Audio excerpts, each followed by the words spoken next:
자, 방어기제와 그에 대한 사례로 적절한 것을 모두 고른 것은입니다. 자, 방어기제 문제가 발달심리 내지는 청소년 이해론에서 좀 출제가 되고 있고요. 자, 전위, 전치라고도 하죠. 엄마에게 야단 맞고 동생에게 화풀이 한다. 엄마에게 야단을 맞고 자, 힘이 없는 동생, 그러니까 덜 위협적인 대상에게 옮기는 것을 우리가 전위, 전치라고 했었죠. 맞아요. 자, 속으로는 동생을 미워하는데 동생에게 매우 친절하게 대해줍니다. 자, 미워하는데 친절하게 대해준다. 투사가 아니라 이것을 반동형성이라 하죠. 정반대로 행동한다 그래서 반동형성이다. 이렇게 정리할 수 있습니다. 자, 동일시입니다. 연예인의 동생이 마치 자기가 연예인 것처럼 우쭐거리고 다닌다라고 했습니다. 자, 보시면 연예인의 동생이 있는데 자기가 연예인 것처럼 이게 바로 이제 동일시와 연관성이 있는 거죠. 그대로 하는 것, 담는 것, 그러한 것들이 이제 동일시의 개념이니까. 자, 맞습니다. 반동형성이 나왔는데 자신이 동생을 미워하면서 오히려 동생이 자기를 미워한다고 한다. 자, 동생 탓하고 있죠. 남 탓하고 있죠. 이것을 뭐라 배우셨죠? 투사다. 다른 사람에게 책임이 있다라고 전가하는 것을 투사라고 배웠습니다. 반동형성이 아니라 니은과 리을의 앞에 타이틀이 바뀌었다는 것을 알 수가 있죠. 기억과 디귿이 맞습니다. 답은 2번이 답이 되겠습니다. 31번 문제는 쉽게 풀 수 있는 사례 문제입니다. 32번 문제 들어갑니다. 자, 32번 문제는 청소년기 인지발달의 일반적인 특성입니다. 보기 어려운 것은인데 청소년기에 인지하면 피아제의 형식적 조작기가 생각이 나셔야 돼요. 형식적 조작기는 상당히 이제 가장 고차원적인 사고를 하는 시기라 이렇게 보시면 되겠죠. 그래서 불가역적 사고라는 것이 틀렸죠.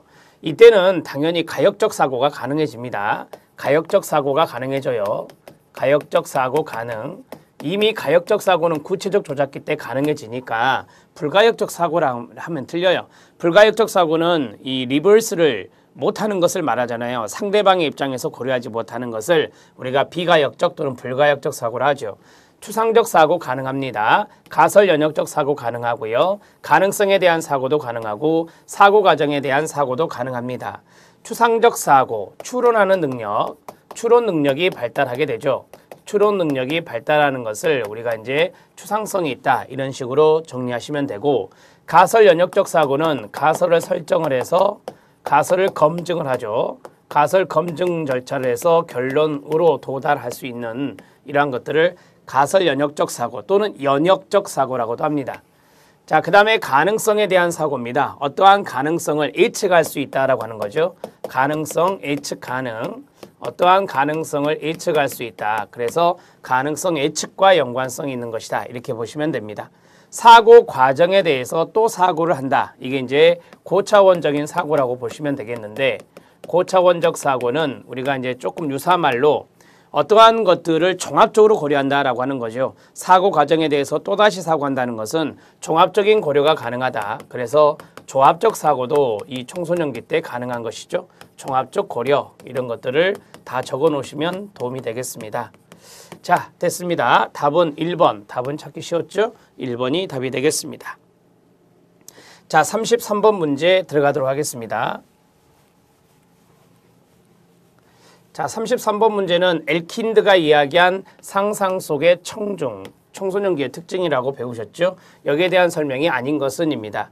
자, 상상 속의 청중, 그 다음에 개인적 우화 이런 것들은 청소년기 때 지나친 자의식으로 나타난다라고 말씀드렸어요. 지나친 자의식입니다. 지나친 자의식에 의해서 나타나는 게 상상 속의 청중인데요. 과장된 자의식으로 인해 타인의 집중을 받고 있다고 여기는 것 상상 속 청중 개념입니다. 사소한 실수에도 크게 당황합니다. 작은 비난에도 심한 분노를 보이는 것이 상상 속의 청중입니다. 여기 앞에 있는 사소한 실수에도 크게 당황한다는 측면 알아놓으셔야 되고요. 자신은 불멸의 존재로 믿어서 위험하거나 무모한 행동을 서슴지 않는다. 여기서 이제 불멸의 존재라는 말이 있잖아요. 이런 것들이 이제 개인적 우화가 될 수 있죠. 개인적 우화의 개념입니다. 3번은.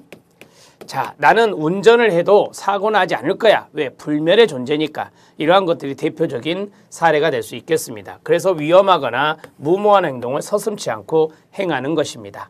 자, 여기 3번이 잘못된 부분이죠.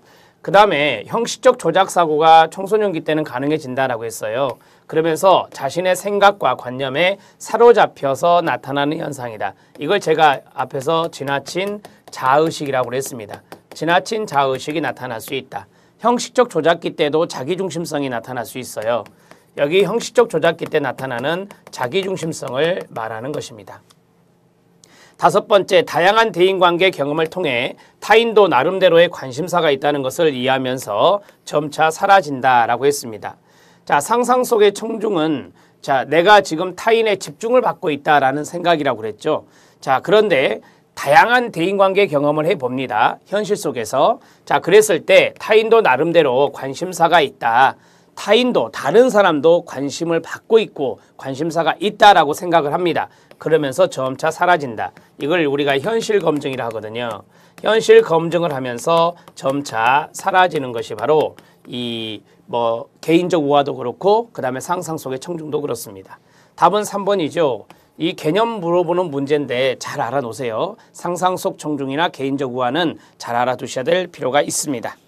자, 33번의 답 해결했습니다. 3번이 답이고요. 34번 문제 들어갑니다. 34번 문제는 콜버그의 도덕성 발달 이론에 따르면 다음에 제시된 영수의 발달 단계는 무엇이냐라고 했습니다. 자, 콜버그는 아시는 대로 3수준 6단계로 제시했죠. 3수준 6단계, 벌과 복종 지향이 있고 착한 아이 지향이 있고 법과 질서가 있습니다. 사회계약 지향이 있고 보편원리 지향이 있는데 자, 3수준 6단계라 했잖아요. 벌과 복종은 1단계에 해당됩니다. 그 다음에 착한 아이 지향은 대인관계 조화와 연관성이 있습니다. 동의어, 대인관계 조화, 대인관계 조화. 그래서 이건 3단계에 해당됩니다. 지금 2번 지문에 있는 건 3단계, 법과 질서는 4단계, 그 다음에 사회계약 지향은 5단계, 그 다음에 마지막 보편원리 지향은 6단계가 되겠습니다. 지금 그러면 2단계만 없죠. 2단계, 3수준 6단계라 했으니까 2단계는 욕구 충족의 수단입니다. 욕구 충족의 수단이라고 하고요. 자, 상대적 쾌락주의라는 단어도 씁니다. 상대적 쾌락주의라는 단어도 쓰죠.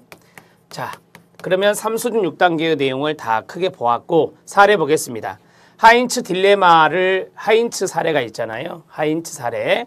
하인츠 사례는 아내가 암에 걸렸는데 라튬이라는 약을 구하려고 하는데 약사가 너무 비싸게 팔아서 하인츠가 아내를 살리기 위해서 약방문을 부수고 훔치잖아요. 그러한 사례인데 하인츠 딜레마 이야기를 듣고 영수는 안 돼요. 남의 물건을 훔친 하인츠는 도둑으로 소문이 나서 여기가 중요한 건데요. 그 동네에서는 창피해서 살 수 없을 거예요 라고 했어요. 그 동네에서는 창피해서 살 수 없다, 수치스럽다라고 하는 것은 다른 사람과의 관계를 이야기하는 거거든요. 그래서 대인관계 조화를 깨뜨리는 것이기 때문에 이것은 문제가 있어요. 그래서 안 돼요 라고 이야기하는 것입니다. 이게 바로 이제 착한 아이 지향이라고 정리할 수 있는 대목이죠. 착한 아이 지향의 대인관계 조화가 동의어라는 것을 알아두셔야 이것을 풀 수가 있습니다.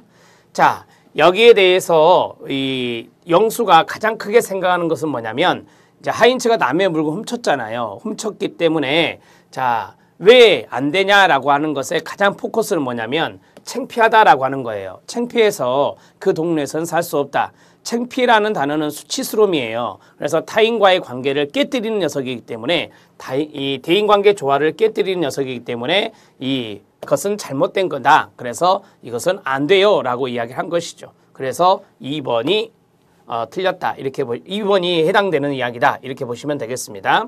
자, 나머지 내용들도 여러분들이 충분히 아실 필요가 있는데 그런 것들은 이론서를 통해서 정리를 해 주시기 바랍니다. 자, 34번 문제 사례 문제 나왔는데 별표 쳐주시고 핵심이 어디 부분인가 그것을 잘 짚어주시면 됩니다. 자, 35번 문제 들어갑니다. 자, 35번 문제입니다. 남자 청소년, 남자의 동그라미요. 자, 성적 발달 유발하는 대표적인 남성 호르몬 모르신 분 없죠? 테스토스테론입니다. 테스토스테론이 바로 남자 청소년의 성적 발달 유발하는 호르몬인데 자, 이것과 연관성이 있는 것도 하나 더 있죠. 안드로겐이라는 것도 있습니다. 안드로겐도 바로 남자와 연관성 있는 호르몬입니다. 자, 그 다음에 에스트로겐이 있죠. 에스트로겐은 바로 여자 청소년과 관련성이 있다. 여자 청소년과 관련성 있는 것은 에스트로겐이다. 이렇게 정리하시고요. 나머지는 참고하시기 바랍니다. 35번의 답은 4번이 답입니다. 36번 문제 들어갑니다.